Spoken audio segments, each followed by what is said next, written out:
ballaaran ayaa loogu talagalay in caruurta agoonta ay ku cunteeyaan maadaama hoolkii hore ciriiri iyo kulayl looga soo raray caruurta agoonta Ugaas Khaliif.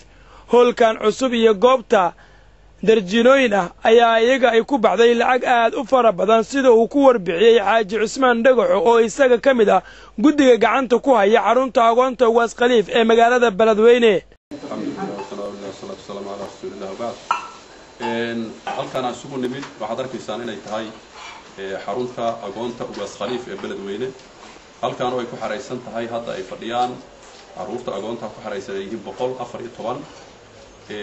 gacan ku hayntoodana ay leeyihiin dadka muxsiniinta ah ee Soomaaliyeed meel walba ku dhaqan sida jaaliyadaha dibadaha ay gacan weyn ka geystaan ee meesha ku hayaan oo tawaal aad u tihiin ayaan maanta waxaan ugu talagalnay in kharashaadkii halkan galay aan idin soo gudbino insha Allah taala. waad arkaysaan xaruntan waa xarun weyn oo qiimo badan u galay. kharashaadkii hore ee dadka muxsiniinta ah ee jaaliyadaha ay soo direen waxa ka mid ahaa oo galay $55,000 lacag ugu qiyaasa ayaa hore u gashay. waxaan rabnay hadda in sida aad arki doontaan sawirka aad arki doontaan in lagu ziyaadiyay dhismayaal ay ka mid yahay hoolkan ay ku qadeynayaan caruurtu iyadoo halkii hore ku qadeyn jireen ay ku noqotay xoogaa kulayl ay ku noqotay ayaa loogu talagalay in hoolkan loo sameeyo si ay ugu qadeeyaan xilliga qadada. marka qarashaadka galay sida suuliyaasho kale waxa lagu siyaadiyay meel xoogaa kibisa lagu siyaadiyay muxuu ahaa shabaqa kaneecado kale adiga turdiimo iskuulada loo sameeyay adiga waxyaabo lagu kordhiyay way jiraan oo qarashaad kale ku soo kordhay. marka waxa weeye qarashkaas guud ahaan oo ku soo kordhay qarashka dambe waxa weeye waa $5,212.3 waxa la bixiyay hadda oo aan helnay waa $1,850 ayaan helnay. waxa nagu dhiman oo hadda aan lagu leeyahay deyn ahaan lagu leeyahay halkan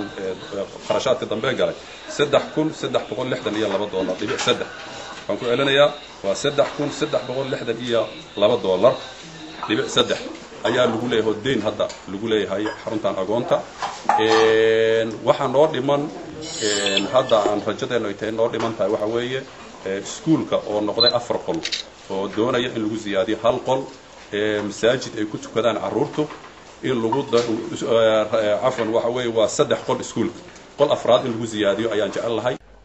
caruurtan agoonta ee Ugaas Khaliif ayaa iyaga kaalmo wanaagsan ka gala tartamada Quraan aqrinta ee lagu qabto magaalada Beledweyne iyadoo intii aan ku sugnaa xarunta dhexdeeda caruurta agoonta Ugaas Khaliif aan weydiiyay sida ay u arkaan hoolkan cusub ee haatan dhidibada loo taagay. mari amuurtaasi ka warbixin caruurta ayaa waxa ay sheegeen in aad ugu faraxsan yihiin.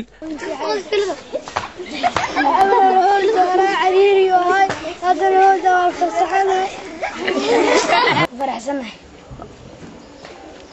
مركي ورمش قليلنا عريري أنا ودنا فرحسنا ماشي كان في عيني هول كان ورتوك في عيني هول أول من هاي كلال عرير نو هاي waxaan oo dhisana Allah mahadsan waana ku faraxsana waxaan oo dhisay hoolkaas awal cariir weyn uga hay oo ciidka waniga waxa la leeyahay. mid ka mid ah caruurta agoonta Ugaas Khaliif ayaa halkaas aayado Quraan ah ka aqriyay oo aad ay ugu riyaaqeen dhamaanba mas'uuliyiintii dhageysanaysay ardayda kalaba. ya ayyuhan nabiy qul li azwajika wa banatika wa nisa'il mu'minina yudnina 'alayhinna min jalabibihin dhalika عرفنا فلا يؤذين وكان الله غفورا رحيما. si kastaba haatee xarunta agoonta Ugaas Khaliif ayaa waxaa wax ku barta caruur aad u fara badan taasoo ay kifaalo qaadeen